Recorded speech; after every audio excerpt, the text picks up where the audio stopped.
Last month, we unveiled a plan to build a new Royal BC Museum for the 21st century. A modern museum was a priority. It was no secret. We talked about it in 2 throne speeches. It was contained in mandate letters for ministers. We're committed to taking action to ensure that we protected our collective history, not just for this generation, but for generations to come. We made choices based on the best information at hand, and we thought we had it right. Clearly, we did not. I have heard the people of British Columbia quite clearly that we were making the wrong decision at the wrong time. Today, I'm announcing that we're stopping the project and we're going to go back to the drawing board, asking the board and the CEO and the team at the Royal BC Museum to engage the public fully to ensure that we can come back and have a positive statement that all British Columbians can get behind. The museum will continue operating into the fall. That includes the IMAX Theatre, the gift shop, and the ever-important food trucks will continue to operate in and around the campus that houses the Royal BC Museum. I've always tried to put the best interests of British Columbians first and foremost in everything that I do, and that involves listening to what people are saying. It's my responsibility to say to you today that I made the wrong call.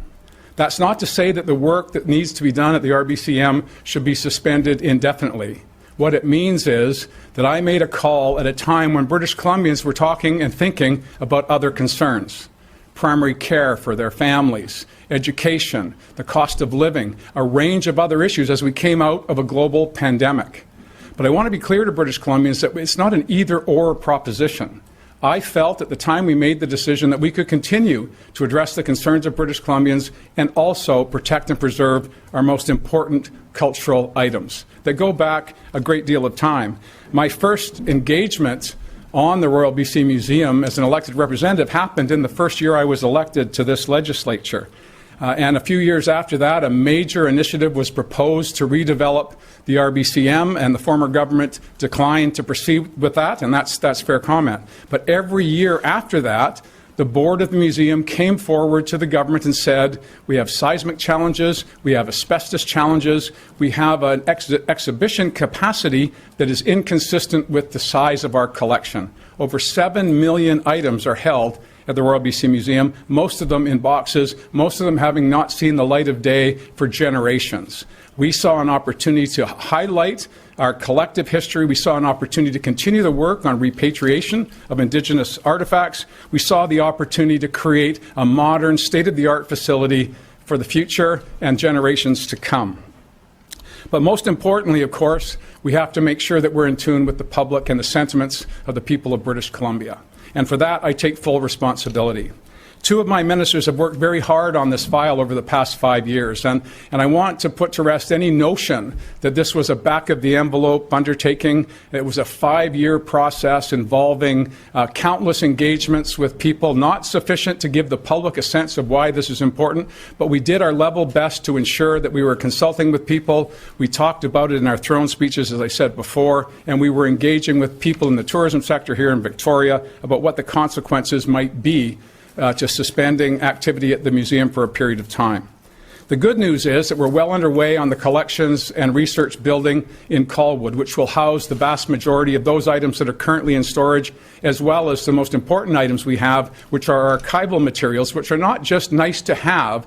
It's important to our foundations of our governance and of our structures that people can access documents held by our archives for legal and historical purposes. That's critical to land claims. That's critical to ensuring that justice can be prevailed in every part of the province. Those items are held in our Royal BC Museum. It's also important to note that the largest single collection of Emily Carr paintings and works are held in the museum, and they're currently below sea level. That's an unacceptable position, I think, for all British Columbians, and we're taking steps by having the collections and research building completed as quickly as possible, estimated to be by 2025, so that we can move these precious items and protect them from the possibility of seismic activity or any other calamity that could befall us here in the capital city.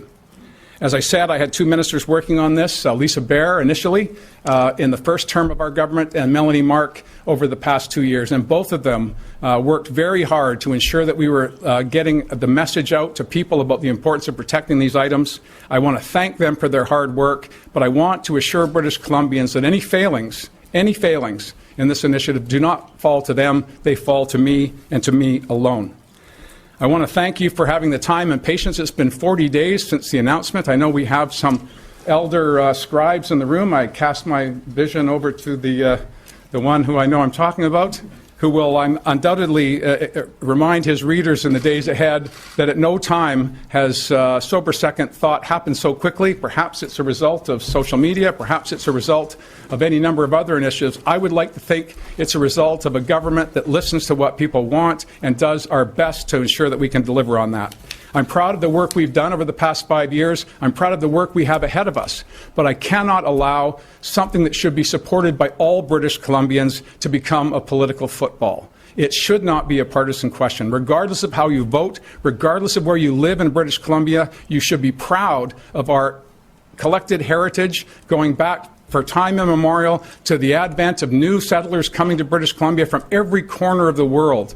Their archival materials, their artifacts, their stories are housed in our museum. They're not liberal, they're not conservative, they're not NDP, they're not Green. They're British Columbias. And I'm very proud of that, and I want to make sure that all British Columbians can be proud of that too.